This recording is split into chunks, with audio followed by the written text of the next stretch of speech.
What was it about Cindy Marten that landed the former principal the job of superintendent of California's second largest school district?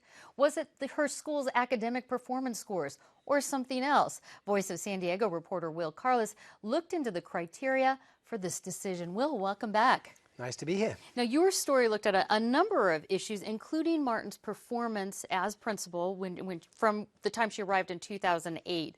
What were some of the challenges when she arrived at that school, specific? So Central Elementary is right in the heart of City Heights, which is a neighborhood with a lot of socioeconomic challenges. She has 100% of her student population are on free and reduced lunch, 85% English language learners, and kids there from all over the world. I mean, we have kids from Somalia, from Iraq, from Afghanistan, from all over the place. And so, a lot of challenges to overcome with that sort of demographic. You use the Academic Performance Index, API. It's a metric to look at how the school progressed during her tenure there.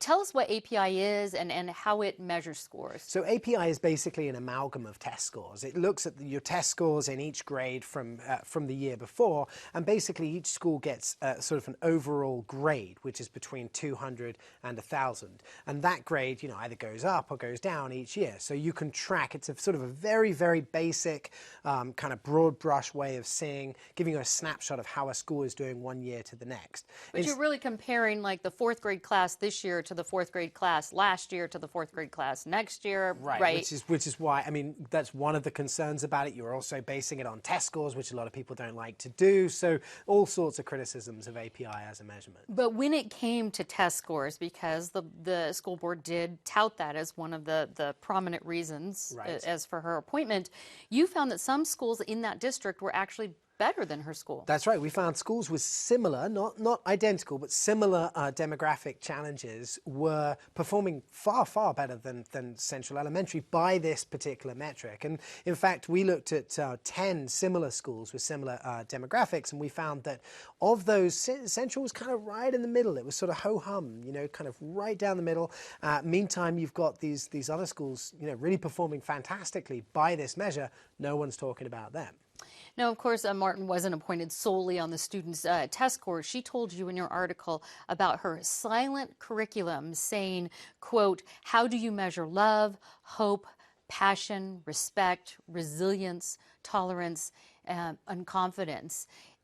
What did the school board look at? Did they look at that silent curriculum as well as anything else? So they tried to. I mean, they took a good look at the school. They spent a lot of time at the school. And one of the things I don't want to lose in this whole kind of examination is that, when I went back to the school board, they said, we couldn't care less about test scores, really. What we care about is the fact that we've spent dozens of hours in that school talking to parents, talking to students. We've seen how it works. We've seen how Cindy operates. And that's why she's the new superintendent. It's not about, scores on a piece of paper. She kind of had that it factor. And it's not just about the students and the other educators, right? It's also about bringing the parents in and representing the teachers as well. Absolutely. I mean, Cindy's had all sorts of other successes at the school. She's really managed to kind of energize a parent population that might otherwise not be that involved in the school. She's managed to get, community partners in there. It's all of these kind of, much harder to kind of measure quantifiably things. We call them the X factor. It's all of these things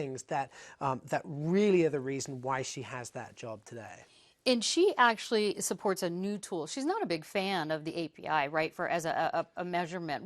Tell us about this new tool that she wants to help push along, I guess. Well, one of the really interesting things about this is that Cindy, although she's, kind of very well supported by the teachers union and everything else, she has got these very kind of forward-thinking ideas. She's a huge fan of using data, and she wants citizens as taxpayers to be able to go and measure how schools are doing and sort of be able to, really compare your kid's school or your neighborhood school to other schools in the district. So they're working on this, trying to form these 12 accurate measures of what makes a good school, a quality school.